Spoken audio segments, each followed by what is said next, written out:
Michael Magid, live from Palm Desert, California.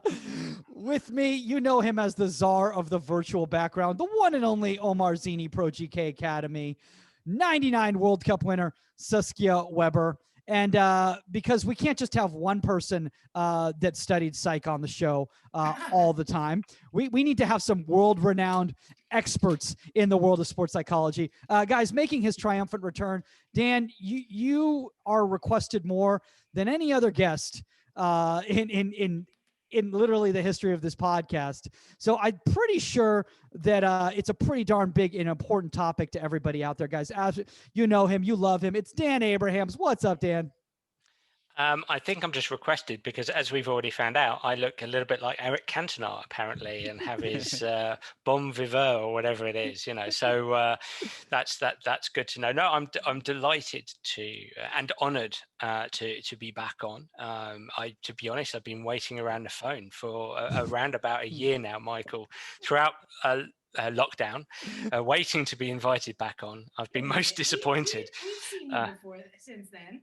I don't know. Have you? Have we? Have we done? When was it? April, May, something? It was like 3 months ago. Was it that? No, Saskia, come on. That must have been a dream. We can talk about the origin of dreams. We can talk about that. We can talk about the origin of dreams and what they mean and things like that. You know, if you want, that's part of psychology. God, yeah, can we do that off air? Oh my gosh. Well, Dan, actually, speaking of that, that's actually really interesting that you brought that up in regards to the last time that we saw you, because I think the last time it was actually myself, Saskia, and you you guys delved deep into the fact that Saskia has psych background. I think I actually learned how to pronounce her name properly around that same time. So I was trying to use that very proficiently. But the world very much changed kind of right after that. I think this was kind of near the beginning of lockdown. We all kind of thought, for the next few weeks, this will be interesting. And a year later, we're still kind of pulling out of this. So, for people out there who might kind of not be familiar with what you've been doing for the past year, obviously the Sports Psych Show has been blowing up. It's the one and only sports podcast out there with more doctors on it than I think any other one. Every time I see the guest list, everyone's got doctor at the front. I'm like, oh, this is some serious stuff going on here. I'm definitely the least qualified person on my podcast. That's for sure. Everybody's far more qualified than me, with lots of letters after their name. No, it's been an interesting year, Michael. I mean, look, obviously on a serious note, it's been a really tough year for everybody. So just sending all sort of regards and love and messages out there to everybody, all of your listeners. It's been challenging, and we've been without sport for so many of us. Here in England, in the UK. Professional sport by and large has been going on, apart from the first few months of lockdown. But for everybody else, we're now on the precipice of heading back out there. So that's great. That's good. It's been for me, it's been a year of doing a lot of consultancy work via Zoom, as it has been for so many people. I formally did that anyway, because you do that as a sports psychologist, but I suppose the volume of that turned up, that increased. It was challenging for me to get back into training grounds and into sporting organizations, because if you're not full-time in a sporting organization, it's somewhat reluctant to let you back in, just in case you're infectious, basically. So it became a challenge from that perspective. But it was to reframe it, to practice what I preach, and to get the best out of it. I've done a lot of writing and a lot of the Sports Psych Show stuff, and still doing some consultancy work. So it's been tough and challenging, and some tough moments. But we're, as you say, we're lights at the end of the tunnel now.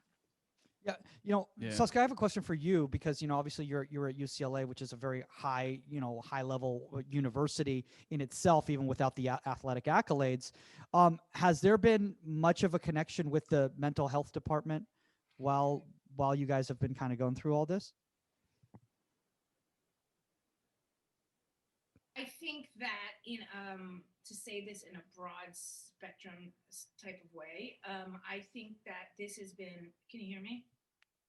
Yeah, it's a little faint. So, yeah. I Yeah. think that in a broad spectrum sort of way, I think that this is challenging on everybody. I mean, let's dumb it down really quick. Imagine when you were a freshman or whatever going into college. This is a whole new experience for you to begin with. And this is, not being away from home, that not having a structured environment, not having mom and dad over you, and even juniors, seniors, sophomores, whatever. And now, the structure in that environment is, yes, playing soccer, yes, practices, but also going to class and being, having that structure, getting up, moving, going, doing. And I think that in this environment, it works for some people, it doesn't work for other people, and it's a very hard situation. And I think that to utilize any sort of mental health to help navigate these situations is incredibly important if it's at your finger, if you have access to it, because this isn't normal. You're talking about like teenagers and stuff that have to now be responsible for their, okay, go home and study, and nobody's looking over your shoulder, nobody's doing anything, and you're not doing well. How do I navigate that? You're not doing this. How do I manage that? And this goes to high school, middle school, everything. So I'm sure, Dan, you've had to deal with this a lot, but this is a serious issue. Yeah, absolutely. So I would say being attacked by the dogs there. So sorry, I was trying not to laugh. So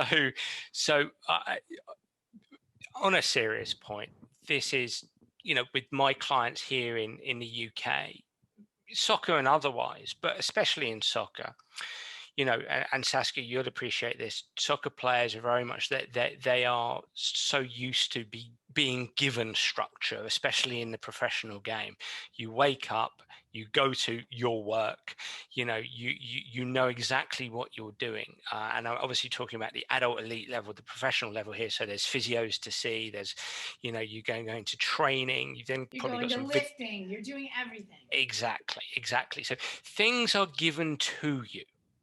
And if I was to draw on, let's just say, on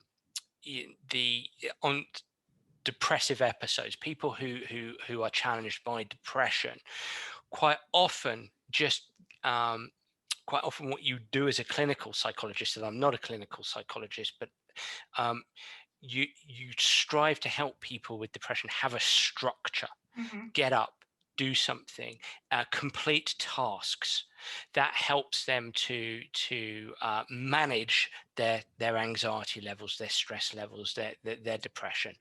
And I'm drawing from that kind of psychopathological area because I think it's relevant, because when we're dealing with, let's say, if you describe it as the normal population, so just you, me, we're not necessarily we don't necessarily experience clinical depression, then we could potentially slip down that spectrum when we don't experience our day-to-day structures, our day-to-day routines.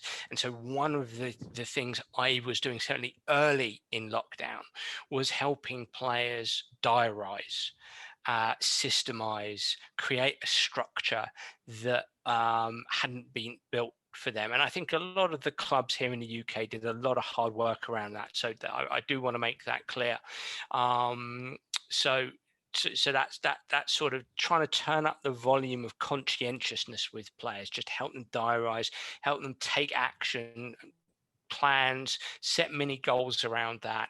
That helps focus the mind. It helps turn down the volume of anxiety and worry and doubt and low mood. I think low mood is a good term here. I think we can be a bit quick to talk about depression, which is something else. I think a lot of players, in my experience over last year, have experienced low mood, and that was a challenge. So helping them deal with that wasn't just about thought processes, it was about their day-to-day structure, Michael. Yeah, and and go ahead, Omar. Yeah, Dan, I just wanted to ask you this question because we had, Dane St. Clair, who plays for Minnesota United here in the MLS, and I asked him, I said, hey, how was your first game? Were you nervous? How did it feel? And he's like, yes, I was nervous, but we didn't have our fans, so we didn't have anybody in the stands, so I didn't feel like a scrimmage. I wouldn't put words in his mouth, but I think what he was trying to say was it wasn't that impactful first game that you would probably get on your debut in the past. So I think maybe you had said this, Dan. I think I heard something from you or somebody else that said that there are players obviously that do extremely well with that debut, with the audible noise of the crowd, and it really uplifts them. But there are also players who have struggled with mental health, who now that there are no fans, there's an uptick in their performances. Can you kind of like give us an idea of anything you've encountered from just talking to players that maybe they feel more comfortable without the fans there, and the players who feel comfortable with the fans, are they struggling now? Yeah, it's a great point and a great question, Omar. I mean, I would draw back a little bit from mental health and just borrow from the basic performance psychology experiences that players tend to have and the performance psychology literature. I think that my experience. I mean, I think there's been some really interesting outcomes, some really interesting results in the Premier League this past year. Certainly at the beginning of lockdown. Where there were some quite obscure results and people were sort of scratching their head saying, well, how is this happening? What's going on? And I think sometimes we shouldn't put two and two together and make five. I think sometimes that's easily done. But from the conversations I had, and look, at the end of the day, I'm only working with a small cross-section of players relative to all the players who are competing. The conversations I had, there were definitely a lot of players who were, if I may say so, enjoying playing with no crowd there. They felt less pressure, and this might be quite specific to English soccer and British soccer, because the crowds can be brutal and they're right on top of the players, and there can be some brutal chanting and things going on. And there were some players who said, you know what, at the end of the day, Dan, actually, this has liberated me. I feel actually quite free on the pitch. I'm playing on the front foot where ordinarily I've kind of been playing on the back foot. It's set us free a little bit. And so that's been really, really interesting. I haven't had as many conversations around this notion of, all right, there's no crowd. I'm not getting as activated. I'm not getting as up, I think definitely some players enjoy the atmosphere and get up based on that. So the psychological term we would use there is activation. I get activated by the crowd, by the atmosphere. I've had fewer, I'm not saying none, but I've had fewer players who have said that. And now over time, maybe the landscape's changed a little bit as, things have, they've been playing now for a year without crowds, or nearly a year. But there was some really interesting feedback there, Omar, and it just fueled somebody like me going, every player needs a mental skills framework. Every player needs a framework to help them manage their mental skills because of those kind of things, because of being able to deal with anxiety and worry and doubt and low mood and drop in confidence, and being able to find their high performance mindset, and being able to manage distractions, pay attention, play at the right intensity level, execute with positive intent rather than inhibited. Every player needs a mental framework. In fact, players need to share this mental framework. You're going to get me started here. So I just think that that's so critical. And I actually think that this situation has illuminated this in many respects at the top level of the game where there's been no crowd. It's interesting because I'm actually just thinking about this when you were bringing up the anxiety issue, and you were talking about also the engagement is like, it's double-edged sword. It's like, okay, you're not as anxious because there's nobody, chanting down against you and everything. But Saskia, I mean, you can attest to this because you're going through the season. Going like this? Yeah. I'm like, You're going through the season. Is it difficult to get your players engaged? Is it to get them focused, to get them involved? And obviously that's going to flow kind of into our today's topic, when the fact is that there's the gravitas of obviously the results, but not the gravitas of like your friends are in the stands and, the rival team and, fans and all of that sort of thing. I think we do a really good job, and this is obviously speaking linear, like this is just us. I think we do a really good job to try to create the environment of that, the importance and the intensity and everything with the players. But there's nothing to be said about playing in front of fans. And although I think, you know, as Dan was saying, I think that there's people that might be doing better because of that. Why are you doing better because of that? Is it that in your mentality, like there's this pressure that you've taken off yourself, so now you can flow? Well, the problem is you're going to have to go back to playing in front of 25 to 50,000 people.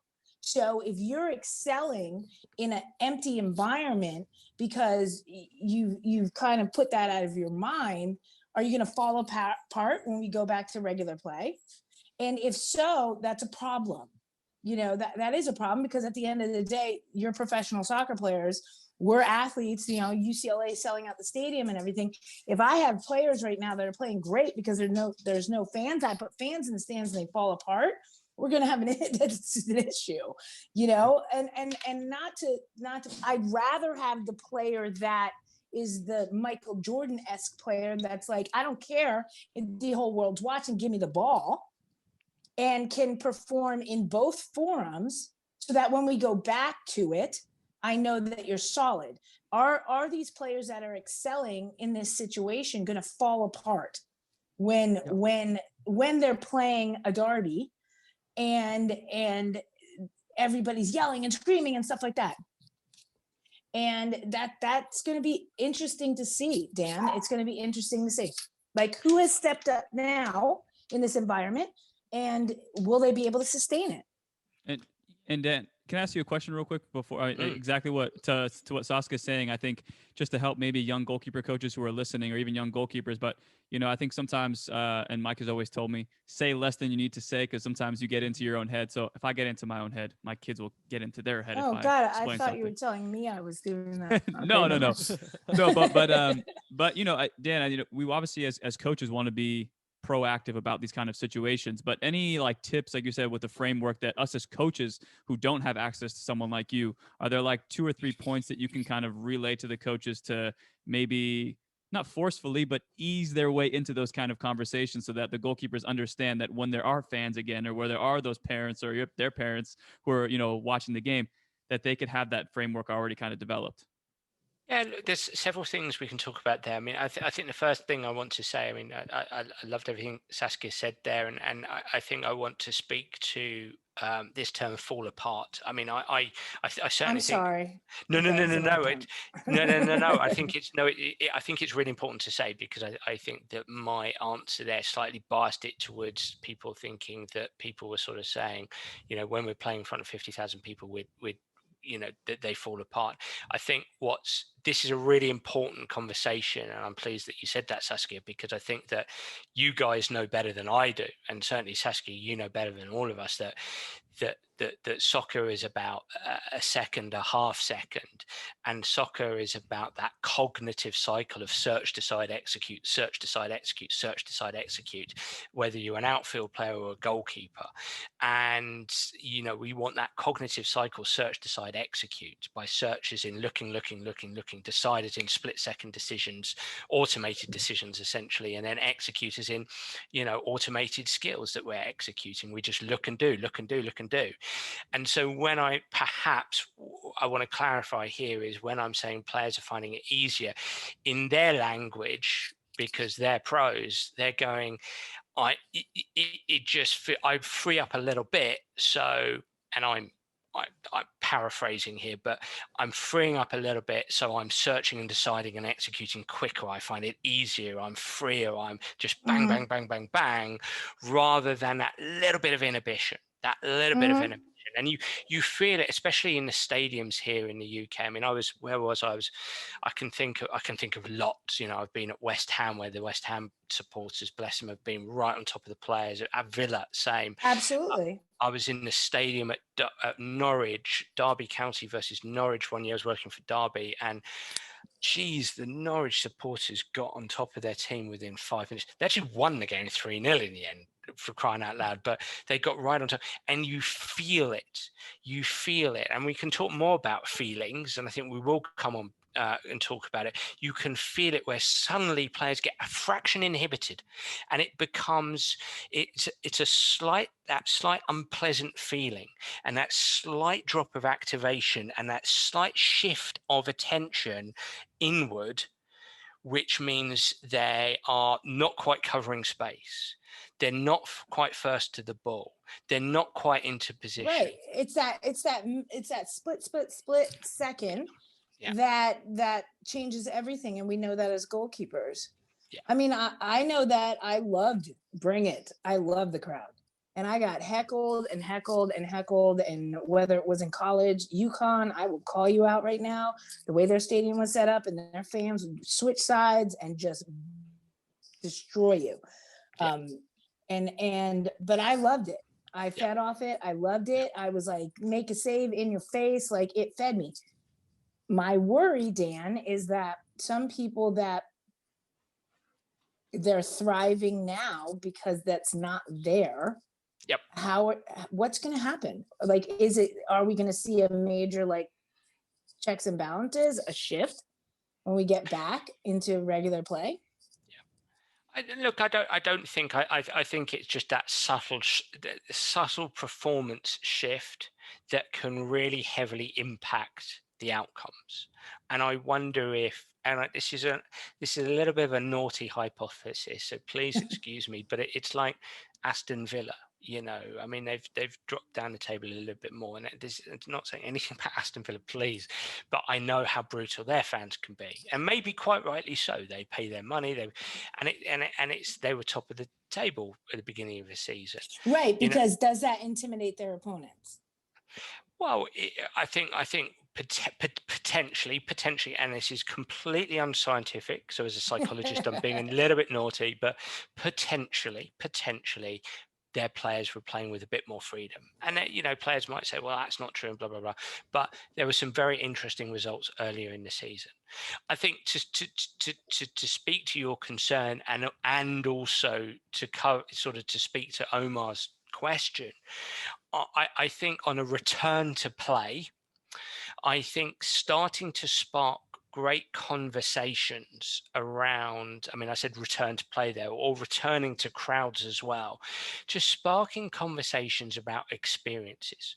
What were you experiencing with no crowds? Did that help? Did that hinder? Just starting that conversation. If somebody said, yeah, it really helped, actually, I must be honest, if you have that kind of psychologically safe environment, then ask more questions based on that. That's really interesting. Okay, tell me about that more. I saw you play. I know you played well. Tell me about that. What did you experience? What were you doing? And then start to have a negotiation about how they can bring that in when the crowds are coming back. I think that's you want to draw on their experience and just listen for little clues like, well, my body language was like this, and I was coming for my catches confidently, and I was brave, and I was bold, and I was, I had good self-talk. And okay, tell me about that self-talk. What kind of things were you saying to yourself? Be curious there as a coach. Be curious about the benefit that happened when there were no crowds. And then if it's a return to play in terms of players are coming back and they haven't played because they've been out for some time because of the pandemic, okay, what will it look like in the next month if you throw in some 8 out of 10 performances? What will that look like? What will that feel like? What will others see? Again, be curious around imagination. Be curious around imagination rather than memory. Imagination. What will it look like if you have an 8 out of 10 performance? Tell me about that.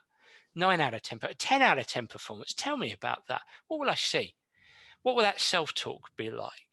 How will you hold yourself? What saves will you be making? Tell me that with relation to the stuff we've been working on with your technique.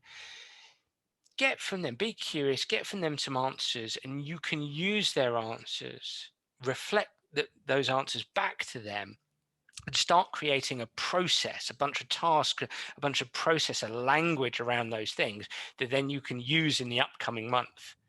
I think that's a useful thing to say. I think it's a great time to be a co-creator as a coach. It's a great time to be autonomy supportive rather than too directive.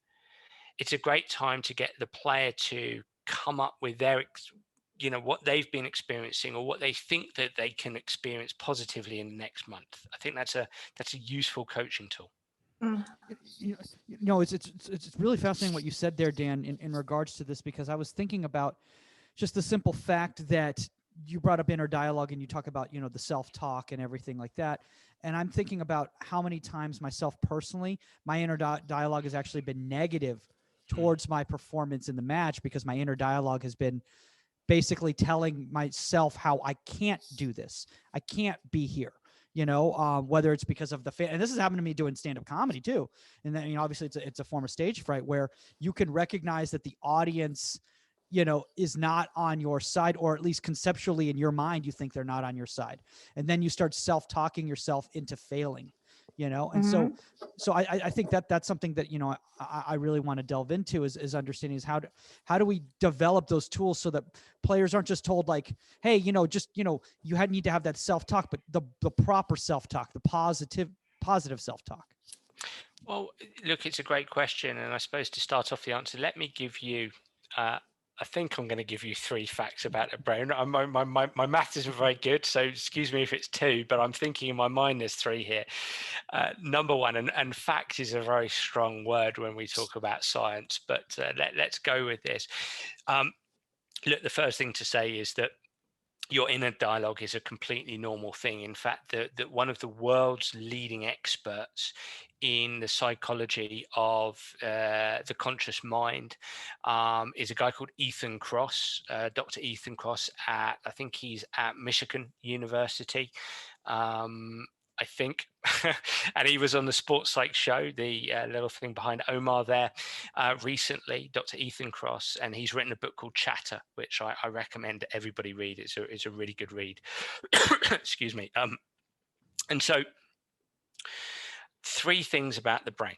Look, it's completely normal to have that inner dialogue because, number 1, our brain and nervous system works in milliseconds. Our brain and nervous system works in milliseconds. It's always an interesting one when soccer coaches say to me, Dan, how can soccer be psychological? It's such a quick sport. Surely there's no time to think at all.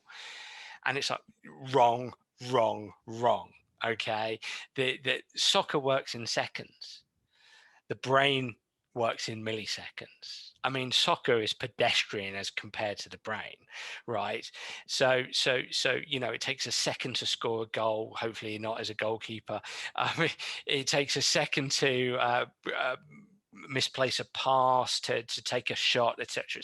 So soccer works in seconds. The brain works in milliseconds. So that's the number 1 thing to know. So it's perfectly normal. And the brain name for that is called ambient neural activity. You don't need to know that, but it's ambient neural activity. It's ANA. Okay, we all have ANA. Every human being on this planet has ANA. If we didn't, we wouldn't have survived as a species. So having that inner dialogue, Michael, is completely normal. The second thing to say is that the brain works in milliseconds, and thus it's throwing out thoughts and feelings all the time. It's throwing out judgments all the time. So that's you walking onto the stage, looking at the audience, judging them and thinking they're not going to like me. It's the goalkeeper standing there judging the situation and thinking, wow, that striker's really good. That striker's really good. This is going to be a tough day today. Judgment, right? So look, we're judging what's going on around us all the time. That's again, it's a natural evolutionary thing that has happened. Number 3, this is the crucial one. So our brain works in milliseconds. We're judging what's going on around us all the time. We're throwing up thoughts and feelings all the time. Those thoughts and feelings can have a propensity to be negative, because we're constantly searching for threats. Again, that's how we're designed as human beings, okay? And that's where I use the term ants. A for automatic, N for negative, T for thoughts. As soccer players, we can tend to have ants. Now, our job is obviously to try to squash the ants when we experience them. One word about ants, I use this word automatic, A, automatic, and negative, T, thoughts, automatic, because that's how thoughts work. Thoughts emerge. Okay, thoughts emerge up in us. Okay, our thoughts happen to us. Okay, our thoughts happen to us. They are automatic. And a lot of them, not all of them, but a lot of them can tend to be negative. So our judgments can, not all the time, but can often be negative. And that's a really good distinction to have between thoughts and self-talk. And it's this: our thoughts happen to us, they're automatic. We do our self-talk. Our thoughts happen to us, we do our self-talk. So when Michael Magid experiences ants walking onto the stage when you're doing your comedy gigs, you have to use your self-talk to squash the ants. When a goalkeeper is standing there between the sticks and they start to think, wow, that striker is big and strong, they're going to get the better of our defenders, this is going to be a tough day. No, stop, come on, be bold and brave, come on, good body language, right, next play, right, let's track what's going on out there, out on the pitch. Those are the kind of things you need to do, but it might start with self-talk to squash the ant and get yourself back into play. You use your self-talk champion to champions in part because they take charge of themselves. They own themselves. They're able to use their self-talk to manage their thoughts. I think that's something that I'm very cognizant of, because of the way I internalize things when I was a player and stuff, is that if I need to, and this is for a higher level, and this is, if I need to correct something that I'm seeing going wrong with one of my keepers, it's about timing for me. It's, all right, so I'm going to address this in what kind of way, because if I just sit Lauren down, hypothetically, and say, you keep doing this, you keep doing that, and I'm 2 days before a game, and this is all I'm focusing on, and it's negative. If it was me, this is all I'm going to be thinking about when I go into the game. And that's not what I want her thinking about. I want this adjustment in positioning, or whatever the situation may be, to be something we work on, whether it's, we'll bring it up, but whether it's ingrained in my training and not something verbally hammered into her because I need her to play. Yep. And if her mental state is, oh, I got to do this, oh, I got to do that, oh, I got to do this, that millisecond is taking away from her just playing. And so I think as coaches out there, you can sit a player down and you can say, you keep getting beat this way, or this has happened 3 times and this, that, and the other, but it's about timing. It's about how you address things. And if I were to do it today, and I have a game Friday, and I hammered into today and tomorrow, is that all she's going to be thinking about? And if so, will she make a mistake on top of a mistake because of it? And so I think that, do you get what I'm saying, Dan? Like, it's, Yeah. I love what you're saying, Saskia, because as you're talking there, I'm thinking several things. I'm thinking about a coach putting psychosocial first. I'm thinking of a coach periodizing psychosocial through the week going into a game, where you might engage in a conversation that can encompass constructive criticisms at the beginning of the week, and as you go through the week, you're helping players focus more on the positive psychosocial actions, the positive behaviors that you want them to engage in, come game day, which is a day ahead or 2 days ahead. I love it. Psychosocial, what I love about it is it's adopting a philosophy, a 2-pronged philosophy of psychosocial is constantly happening. I'm aware of that. I'm aware if I put myself in the cleats of this goalkeeper in front of me, I understand that psychosocial is rifling through her mind and through her body. How she feels matters. Her emotion matters. Her thoughts matter. They're going to impact her behaviors.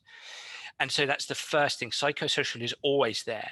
And then you're going to instrumentally use psychosocial. as well. I'm going to make sure my coaching language is tailored to the context that we're dealing with right now, which is game day's tomorrow. Game day is in 2 days' time.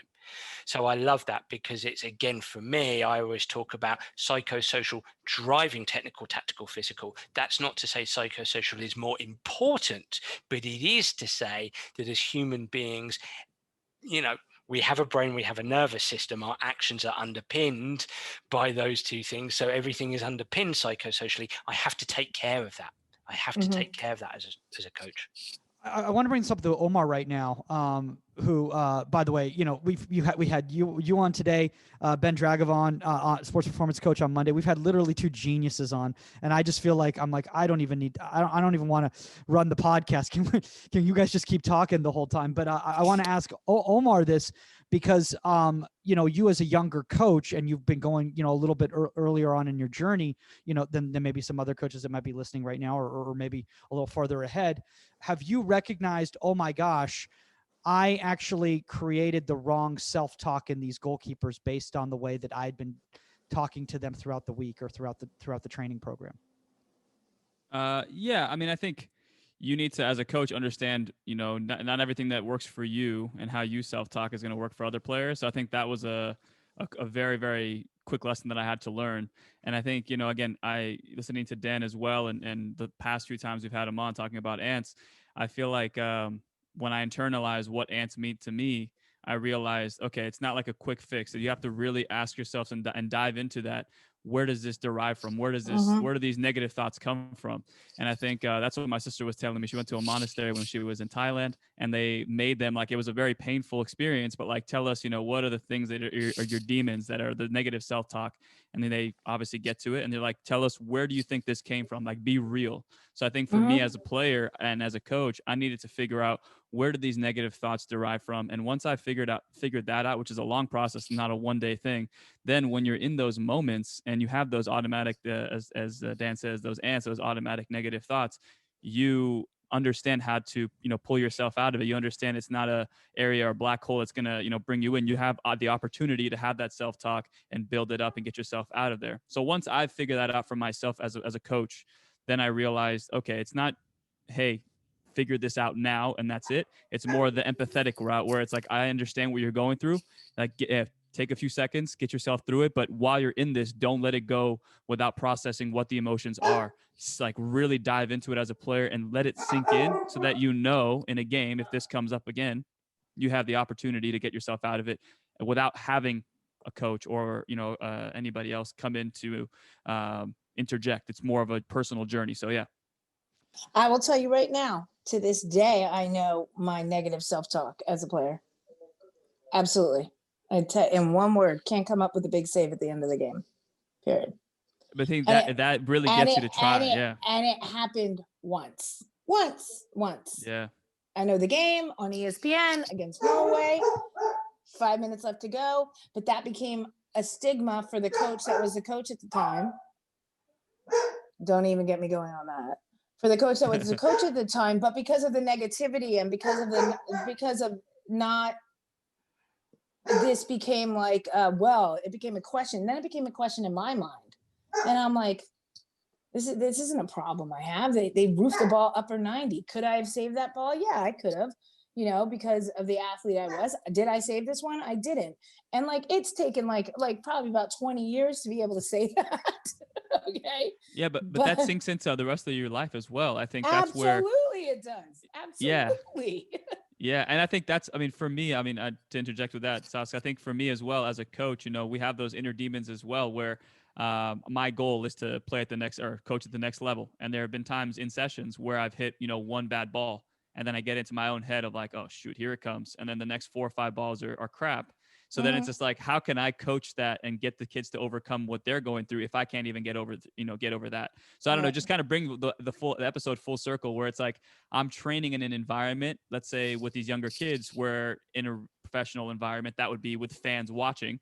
I need to figure this out now in a smaller scale where there's not as much pressure, so that I have the fundamental principles that when I do step into that environment, it's not like, oh, this is brand new. It's more of like, I've set the foundational pieces of how to get myself out of this, that self-talk. Right. And now it's at just that higher level. So I think that's the yeah. But I think, Dan, to go back to what we were talking about, and in that, Omar, is for me, and this is what I've learned through my journey and stuff like that. If I had that coach that was more like me, and it wasn't a goalkeeper coach, by the way, if I had that coach that was more like me, that said, all right, this one went in, it happened. Instead of tagging it with like, oh, I didn't come up with the 3-point shot at the end of the game, so I'm not somebody they can rely on.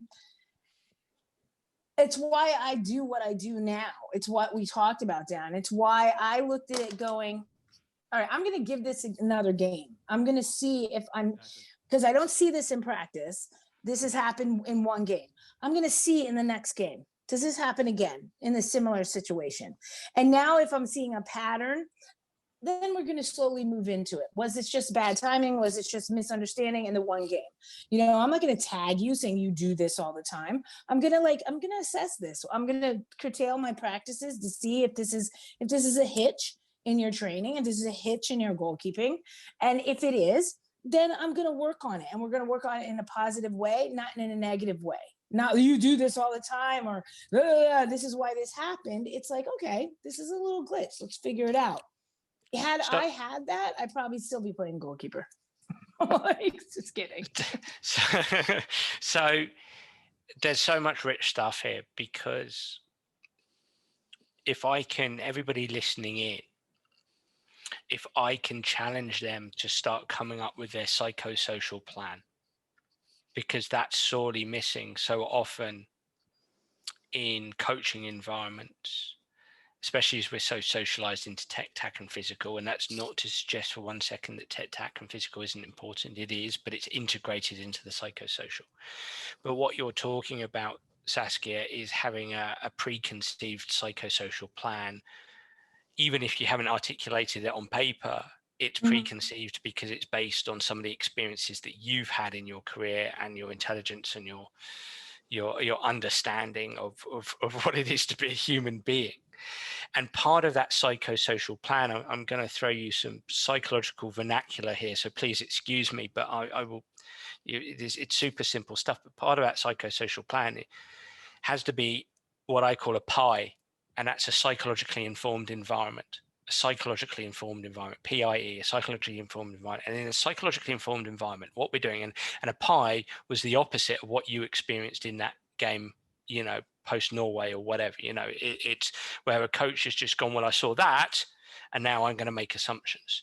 In a psychologically informed environment, we get to know our players. We consider the participants in our environment.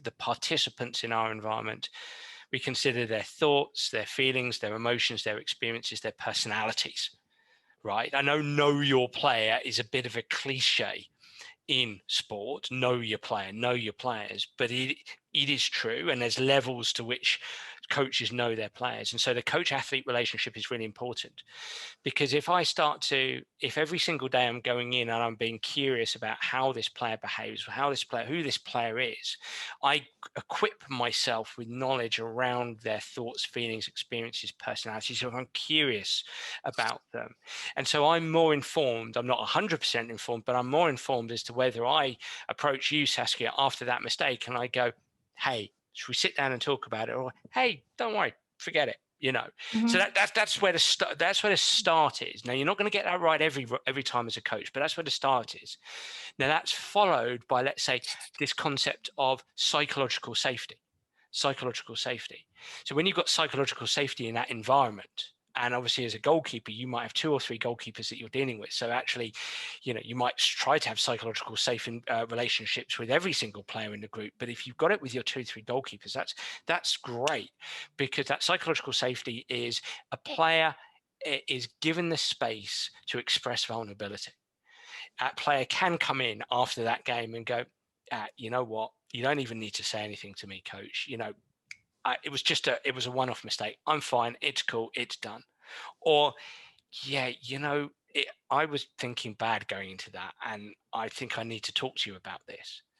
If you've got a psychologically safe working relationship practice relationship, training relationship, you give yourself a better chance to help that player through those tough times, if you like. So there's so many mini things here. A pie, a psychologically informed environment, psychological safety. And then if we bring in the mental skills, well, you know, if you're having a conversation, well, okay, what can we do now? What can we do next? Let's have a go. And then that last piece here is the collaboration piece. The collaboration piece. What I heard from you there, Saskia, is an environment that you experienced in your career that was very authoritarian, very controlled. We're just going to make the decision here. Now, I'm not suggesting for 1 second there isn't room for controlled coaching. Of course there is. Of course, instruction is important. Explicit, direct instruction is important. Of course, we have to guide behavior, of course. But there also has to be a lot of collaboration. When you're collaborating, when you're co-creating, when you're autonomy supporting, when you're having conversation, when you give players the opportunity to participate in the process of improvement, then you create psychological safety, and then you can work together. And those moments, you know, that what you experienced, I'm not saying it never happens, but there's less chance. Oh no. Less chance that happens. It's 20 years later, I'm still pissed off. So right. I think you spoke about it last time, so yeah. This is I need to have private sessions with you. But you know, it's a good thing. I'll put myself out there for everybody to understand as coaches how you affect players. And even at the highest level for me and stuff like that, it's 20 years later, I'm still pissed off about it. And I think every time we get in a conversation, it still eats me to the gourd. And when we're off air, I'll tell you who it was. But it's something that it did shape the end of my career, and it did mess with me. And it has shaped me into the best goal coach I can be, because I will never be that. And I will never do what that did to me as the best, like at that time, the best or second best goalkeeper in the world. It still messed with me. And it didn't matter the medals. It didn't matter anything. It still hurt my game, and it still hurt me. And I will never be that. And I'll learn from that. I think to sum it up, what I'd say is everything you're doing now is a consequence of that. Absolutely. It's you over time have been able to shape your relationship with those ants. And that's a really important thing for me to say. You can work. I love the idea of ants because I can work with a 10-year-old kid. Not that I work with 10-year-old kids, I'd work through coaches with a 10-year-old kid, but you know, a 10-year-old kid can use ants, and then you can use it quickly on the pitch, and it's brilliant. And a 25-year-old striker from England who's worth £85 million on the transfer market, they can squash ants. And I've done that with those types of players. It's robust, it's fun, it's engaging, it's simple.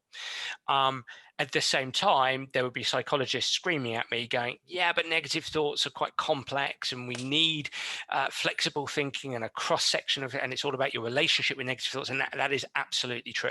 And I would come back to, if you have a dynamic and flexible relationship with your players, where psychosocial factors underpin this relationship, you can start to collaborate and have a conversation that helps them have a better relationship with those ants. Essentially, it's not about turning down the volume of ants to complete zero. That's not what it is to be a human being. Okay, that doesn't exist. You know, I'm not some motivational gurus punching the air with a cheesy smile and saying you can achieve anything. We have ants as human beings. It's about potentially turning down the volume at 8 out of 10 down to 4 out of 10, and that might have made a big difference for you at that time. But it's got to be a collaborative process. Some ants you can squash straight away. You know, some ants you can use the game face technique that we've talked about in the past. You know, you can use techniques. Other ants are just it's just turning down the volume of ants. That's all. But it's helped by that collaborative process. Yeah. Go ahead, Omar. And yeah, Dan, just I don't know. I have a question here that I wrote down as you were talking. So if sometimes you think I'm not listening, I'm just listening, processing, writing my question. But would you say, Dan, that the best time to create and develop a plan as a player is when you're currently experiencing those emotions? So for example, like, you know, we can talk about, hey, tell me your 8 out of 10 performance. Tell me how that feels. Or tell me your 2 out of 10 performance. What does that look like? So sometimes when you ask that question, it's very difficult for them to express those emotions because obviously they're not happening to you. And I've personally felt when I've become aware that, okay, I'm going down this path, whether it's an argument with my brother or an argument or a conversation with a head coach, and the head coach is, really trying to groom me to get better. I'm taking that and understanding, okay, in this moment, I'm feeling nerves, I'm feeling aggression, I'm feeling anxiety, I'm feeling all these different things. Now I need to really understand, like you said, work with those ants and work with where are these emotions coming from. And I think for my unlock as a person, I've understood, like you said, turning those ants from 8 out of 10 to maybe 4 out of 10, where you're not even just saying, hey, I don't want to hear you anymore, but it's more respecting and being respectful to those thoughts that you've always seen as negative, when really, if you just give them some attention, they may not be as negative as you may have thought. Yeah, absolutely. And when you give them, there are schools of thoughts in psychology. There's a framework called ACT, which is basically acceptance commitment therapy or acceptance commitment training, where practitioners would help people orient towards the emotion they experience, towards the thoughts they're experiencing that are emerging, and by orienting towards them but not judging them, they tend to dissipate. Okay, their impact dissipates, and then it's about accepting them and then committing to orienting elsewhere, so focusing your attention elsewhere. So there's that. What I would say to you is, I love what you've said there, Omar, and what you got me thinking at the beginning is almost like if we go to the opposite of what Saskia was saying at the very beginning of this conversation about, hey, it's Thursday and we got a Friday game, which I know games in the college system come Monday, Friday, don't they? So it's Thursday, we got a Friday game. It might be on Tuesday that were actually a Tuesday affords you the opportunity, or early in the week affords you the opportunity to create the kind of desirable difficulties within your training sessions that helps players experience ants, and then gives you the opportunity to help them become acquainted with them, to squash them, to build a relationship with them, whatever it needs be. One of the world's leading experts in expertise is a gentleman called Robert Bjork. He's based over in California, and that's what he came up with this idea of learning and memory is very much based around desirable difficulties. We learn better when we are faced with a desirable difficulty. So in soccer speak, in soccer training speak, it's adding in greater variability, adding in spacing, interleaving between tasks, creating tougher tasks, things like that. When you do that, you turn up the volume of ants, you can have a good conversation around that. But you see, this is the thing, guys, is that you've got to be comfortable as a coach to go, I'm going to sacrifice a little bit of my session, sacrifice in inverted commas, to have that conversation. I'm going to give 5 minutes to, what are you experiencing here? Okay, you're experiencing that, but I still want to see great body language. Or you collaborate on a solution, right, let's do this.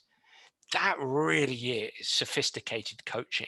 That's having a sophisticated relationship with the experiences that your players are having in that training session. So it's interesting that always happens at the other end of what we started talking about. There's on the Thursday, Saskia, it's, you're going in quite strong with positive notes.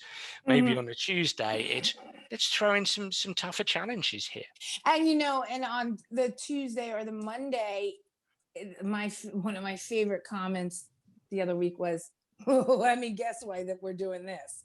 Like, she knew. Do you know what I mean? Like, we had talked about it. We had thought, like, and I didn't hark on it, but like, she knew why the training was structured that way. And she's like, and I'm like, cool. You know what I mean? Like, you get it. Like, you're taking your inventory. You understand, like, I'm tweaking this because this is something I've seen over 3 games now. So now I know that it's something that it wasn't a one-off. And, and we've talked about it, but come towards the end of the week, that's not what I'm focusing on. And now we're just getting you in the rhythm, getting you confident, on point. I always, and that's just the way I coach. I always make sure, there's less coaching towards the end of the week, in a sense, other than talking about like the formation of the other team and stuff, than in the beginning. Yep.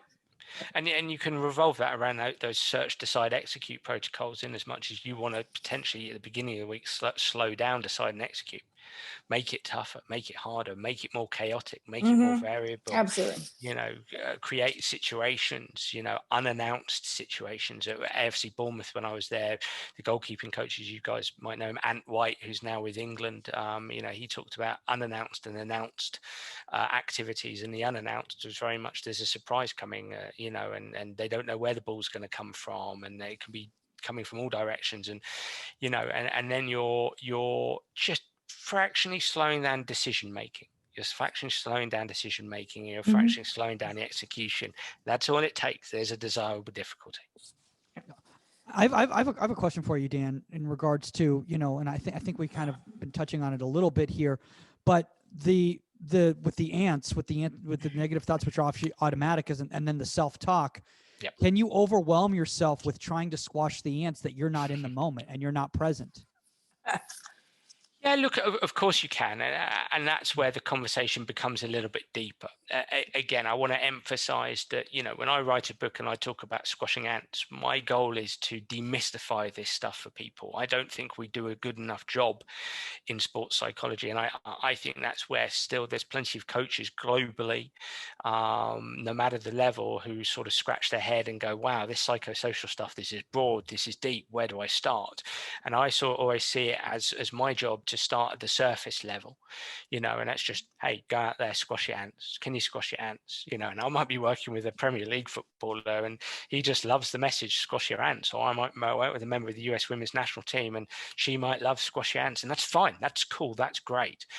There are always going to be times when players come back and go, you know what, Dan, I was trying to squash my ants and I was using my self-talk and I kind of got myself even more confused. And that's fine. We just go somewhere else. That's part of the process. You know, you also have to remember that when we talk about self-talk, you know, we are turning attention inwards, okay, because you're focused on your voice. And again, think of that dichotomy between thoughts and self-talk. Your thoughts happen to you, you use your self-talk to squash the ant, for example, or to energize yourself, or to drive yourself forward, or to tell yourself an instruction. You can be instructive, you can be energizing. Yeah. Okay, so you can use your self-talk, but you have to remember you're turning your attention inwards. What is soccer? Soccer is a game of space, player, space, player, and the relationship between the ball, the player, and the space. Where's that happening? That's happening in the environment. That's happening externally. So what we want are players who are very attuned externally. And so in many respects, what we want is our default to be external, to search for clues and cues and triggers. You know, in many respects, the best players in the world, the ones who have been measured with the greatest search behaviors. So Javi, for instance, there's somebody called Dr. Geir Jordet, who's based in Norway, and he is the world's leading expert on visual exploratory behaviors, right? VEBs, visual exploratory behaviors. So basically that's scanning, right? Simple term, scanning. And what he's discovered, his whole life is based on measuring this. He measured Javi before he retired at 0.83 searches per second. So he's engaged in a search behavior, 1 per second, almost 1 per second. It's frightening. I think Frank Lampard, when he was playing, was measured at something like 0.64. So I think you've lost. I think you've lost Michael and Omar. No, you there? No, I'm focused. You guys okay? No. I'm not going to. No. I'm following. I'm following, and I understand. I understand scanning. Okay, I mean, I'm just checking. But I also laugh for a second. But I also recognize that I'm also playing the podcast in my head as opposed to being present in the podcast that's actually going on right now, which is okay. I'm killing my own hypothesis that I'm actually trying to really demystify this stuff. Really quick to jump in on you before we get past this. Watching a player do self-talk to their detriment. Yes. Is something I've seen several times. Yes. And I agree with you. This is an external situation. This is soccer. So you can do your self-talk. You can talk yourself through things. You can work on that. But there has to come a point where this becomes internal, second nature, that it transitions into whether it's set. And I know you guys maybe don't experience this, but it could be something as much as saying set out loud to yourself, because obviously this person might not be setting on time, or it could be any sort of self-talk within that takes, in my regard as a coach, that takes a millisecond out of setting. Okay, when that millisecond makes the difference between making the save and being in the right position. So there has to be a point in your self-talk that it becomes a natural habit. It's internal, and you do it. And if you're not making that transition, Dan, I think that then there's a block there.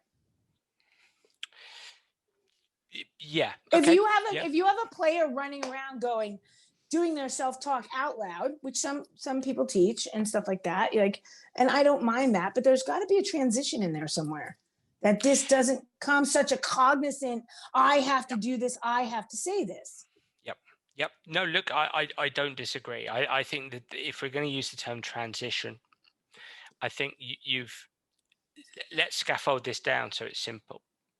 You might have self-talk as a controller, okay, to help you self-control, but you've got your attention, your focus of attention is your director, and your director has to point outwards. You have to focus your attention outwards to scan what's going on the pitch. Right. Now, I'll give you a real world example, and you might be able to give me one back, Saskia or Omar. I was working with a group of goalkeeper coaches from the same club, so it was Premier League, and they were talking through the experience a goalkeeper had playing Arsenal, and he conceded this goal. I'm going to try and get this right.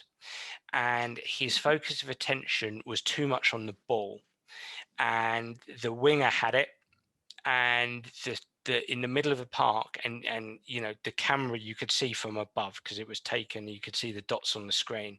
The striker for Arsenal, or one of the forward players, peeled away to the left while the winger had the ball on the right hand side. And so the goalkeeper came to the top left of the box and was too focused on that. Mm-hmm. And so wasn't in a very good position to be able to cover the fact, get back quickly, because the ball came to the striker, who had peeled away from the defenders, was central, and the ball was delivered into the striker. The goalkeeper was slightly out of position, as you're kind of noting it can happen, and bang, it was a goal. Because the goalkeeper was looking too much at the ball. Now, okay, that's not to do with self-talk, but that is to do with looking in the wrong direction. So a real important principle, in many respects, I'm going to come back at you guys slightly here. Okay, I'm going to fractionally push back in saying this, you cannot, coaches listening in, if you're letting search, decide, and execute, if you're letting visual exploratory behaviors go over your head, that's not good enough. That's not good enough. We need to be better. Now, that might be coach development. That might be sports psychology.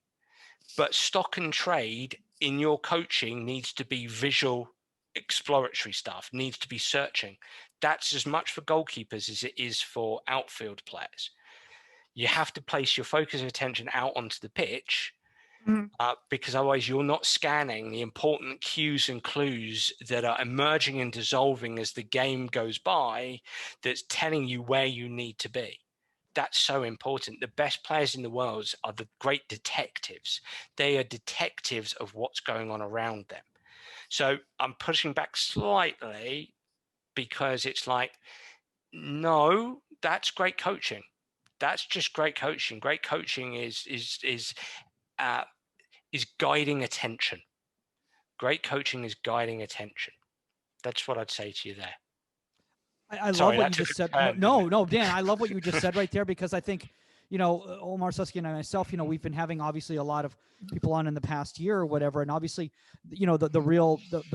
for the lack of a better term, the trend in modern goalkeeper coaching has been game scenario based, fluid training, none of this old school moving through cones and, handling balls and everything like that. And I think a lot of that is training the players to read the game and read the cues and pick up tendencies and things like that, as opposed to, focus on their own personal movements the whole entire. I love that you said old school today, because that was the exact term I used on the field today.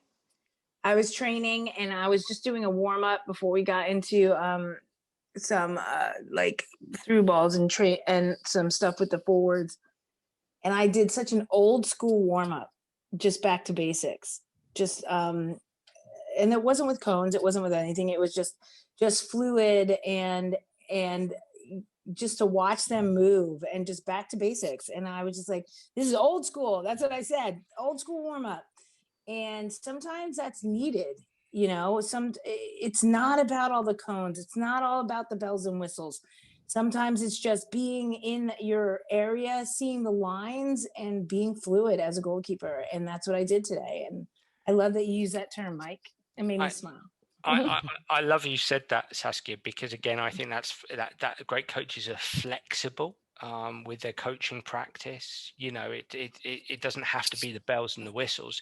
I think that, it makes me think what, how, and why is a great 3-word thing for coaches to ask themselves every day. What am I doing? How am I doing it? Why am I doing it like this? And I did it, and I will answer the question. I did it because they had a day off yesterday, coming off of 1 day of training and 2 days off.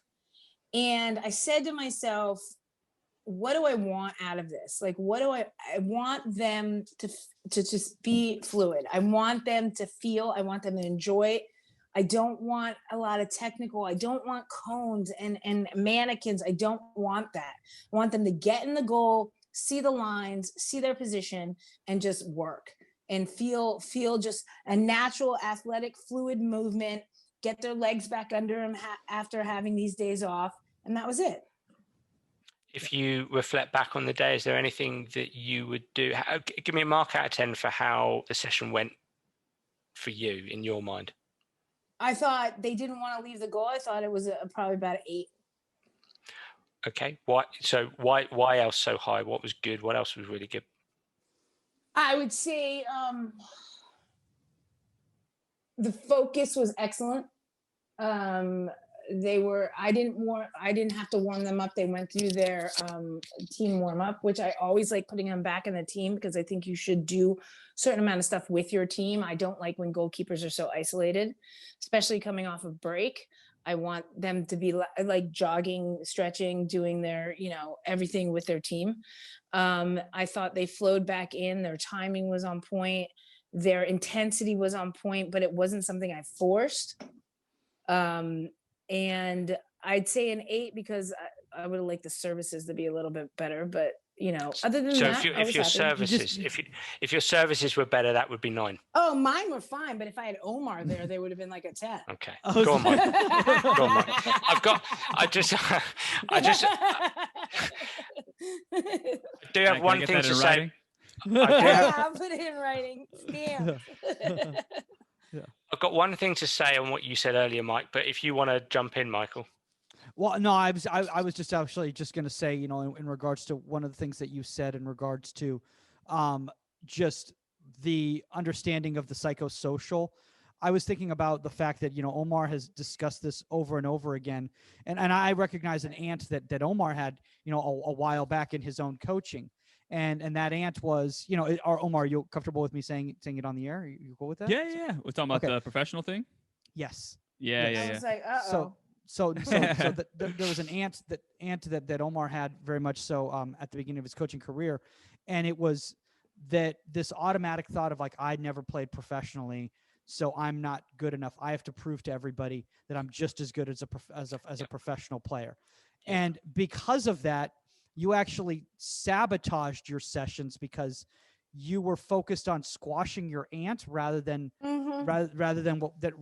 what was in front of you right there, and scanning the field so in regards to running your session and being engaged with those players right there. You were so focused on that as opposed to earlier on just squashing that ant and then moving on. You dwelled on it. Yeah, to build on this point, I think, Dan, I want to bring something back to something you said to us probably like last year. And you were saying that, sometimes it's that bravado, sometimes it's that ego of coaches that when somebody makes a mistake, they initially say, oh, it's the physical, it's the technical, it's the technique where we can work on that in practice. I can fix that. I can do this. I can do that. When you said, no, peel back one more layer and try to derive the psychological aspect as to why that, that error happened or why that misjudgment happened in a game. Were they nervous before the game? Did they not eat the proper foods? Were they in their own head?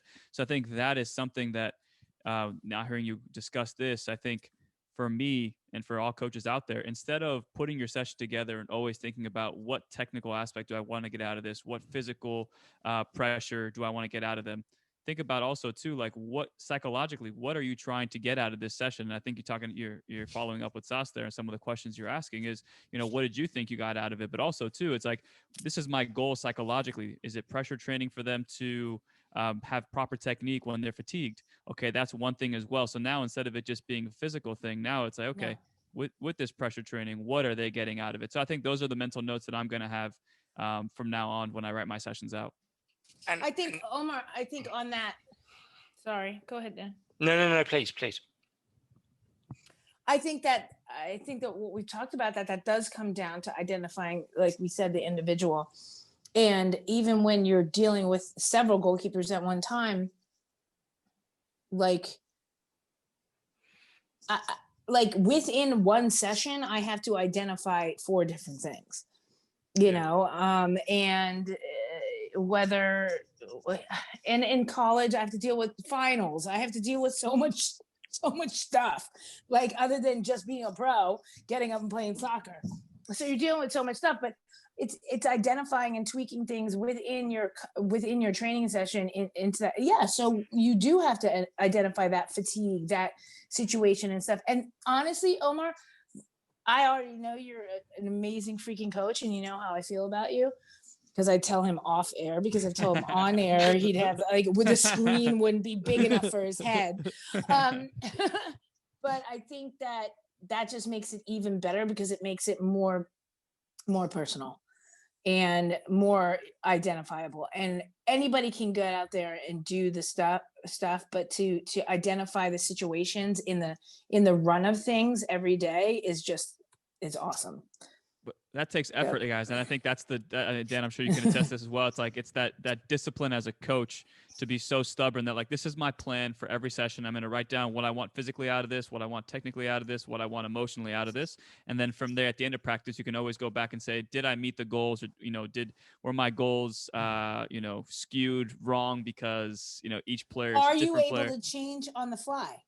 Exactly. I mean, even the Cal State LA coach that I train with, sometimes he'll say, okay, today I want to test the starters. So I'm going to put, 2 starters with like 4 or 5 bench players and see how they react. See emotionally, can they be leaders? Can I ignite something in them that we've never seen before? And again, it's that forward thinking mentality where in college, I would just go to training and I would be like, okay, they put a session together last minute, but now I never processed, did they put these teams together on purpose? Did they have us play, 2-3 man down, so that when we're in those games and we're chasing a game in the last 5 minutes, do we know what our formation is? So Dan, I mean, you can step in any moment here, but I think that is the next level for coaches. And I'm sure there are people who are doing that. So I'll speak on myself, but for me, that's the next level of, like, don't just think of it as getting on the field, run the session. Did it go well? Great. That's it. But more so, what can you try to throw at these goalkeepers to incite certain things that you may not have actually seen them on a normal basis?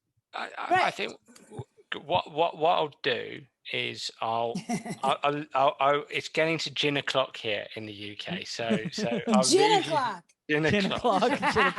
So, yeah, we gotta start wrapping up. I'm going to leave you on this note. It's my new favorite term. Gin o'clock. I don't like gin, but it's still hilarious. That can be wine o'clock. It can be beer o'clock.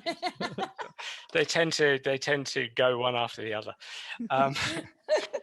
So, look, psychosocial is broad and deep, and maybe sometimes it's broader than it is deeper. And I think what I'd like people to take out of today is everything we've talked about is relevant and pertinent, but it almost going back to something you said, Michael, there. This is what I want to leave you on. Leave you on a cliffhanger, so I can get invited back. You said about coaches now being more games based, and I love what Saskia said in terms of but I wanted to bring it back to that, and I think that's vital. Why? So why are they more games based? Well, because what we're starting to understand now, where this is stemming from, is, I'm going to throw in a word, excuse me, it's a psychology word, we'll get over it. cognitive. Okay. Oh, God, Goalkeeping is outfield. Goalkeeping is cognitive, right? It is that search, that's cognitive, visual. It's pattern recognition. Great goalkeepers are great recognizers of patterns. What, Great we're talking about goalkeepers. Skinner right now? Yeah. Yes. Yeah. Okay. But they're great. You They're guys great. have no idea what I just said, but it's okay. All your operant conditioning, Yeah. Skinner. All cognitive means is mental process. So mental process, think about perceptual skills, think about pattern recognition. The best players, when people do training, what you're doing as a coach is helping players to be able to recognize patterns. Virgil van Dijk is the best centre back in the world because he recognizes patterns quicker and more accurately than other centre backs. Goalkeepers throughout the game have to recognize patterns, okay, quickly to be able to make a split-second judgment on whether they come for the ball or they don't come for the ball. Yeah, and things like that stuff. You guys know much better about the Angles, everything. the whole nine angles. yards. So this is about pattern recognition. Search, decide, exit. Decision making is cognitive. It's mental process. So that's why people are playing games. So don't think psychosocial is some fluffy thing in the corner. Are you feeling okay? It is broad and it is deep. It is relationship, leadership, teamship. It is motivation, behavior management. It is mental skill. It is self-skill. It's self-analysis. It is environment, psychologically informed environments, motivational climate, etc. And it is coaching practice. Every single second out there is psychosocial, is coaching practice, is teaching players the cognitive side of the game. The best goalkeepers in the world are the ones who predict better than other goalkeepers. That's what our brains do. They predict patterns. That's what you're trying to do when you're doing games. I hope that leaves you with some food for thought and an opportunity to come back and talk more about that. We scratched. I know we only scratched the surface, man. I know absolutely. We're getting close to gin o'clock right now, so I'm glad that we're starting to wrap it up right now. Although it's not gin o'clock here in. I was going to say, Michael, that's it's always gin o'clock. It's always gin o'clock in LA. Before we go, Dan, is there anything you've got coming up that you want to plug to everybody out there that would be kind of beneficial to our audience? No, long term, I'm writing my next book. So everything we were talking about, no, not really, but that gives us an excuse to get me back on. So we'll do this. I have you back on every week, but it's I was going to say we should do this. I don't have to pay for my therapist. Saskia, yeah, we can just do a one-to-one session. Everyone listens in. That'd be nice. Whatever. My podcast and my therapy, it's good. Let's do this again in a month or something. Let's have something more regular. We actually had an internal discussion about that, Dan. So we will definitely get back to you on that one because I think I would love that. We did I'm not that's not even just because you're on the show right now. Like we legitimately did last week have a internal discussion about that because what you do is so vital, and it's still I think too many young goalkeeper coaches out there just still don't incorporate this and recognize how vital this aspect of the game is. So just be aware when you do your internal discussions, I don't take rejection well. So I've got my own psychologist to talk to if that happens. You think you don't take rejection? Dan, where can people check out the Sports Psych show? So just Google it. Sports Psych show is on all major platforms, and check out my website danabrahams.com for all books and online academy and things like that. And check me out at danabrahams77, which is Twitter. And obviously, guys, you can reach out to Saskia Weber at Saskia_Weber. I think she just disappeared right now. I'm pretty sure her phone just died. We will get a. She knows I'm going, so she doesn't need to stay on anymore. Microphone situation. Yeah. We'll get that figured out. Obviously, guys, reach out to Omar Zini at ProGKAcademy_ on Instagram. Contact at Inside the 18. That's the number 18media.com. or at Goalkeeper Podcast if you have a guest suggestion or a topic suggestion. Shout out to all of you Dan fans out there, because you guys bombard us, and we don't want to overwhelm Dan, but we don't overwhelm Dan. But every time we have him on, man, I mean, that's when Omar's got the notes going furiously.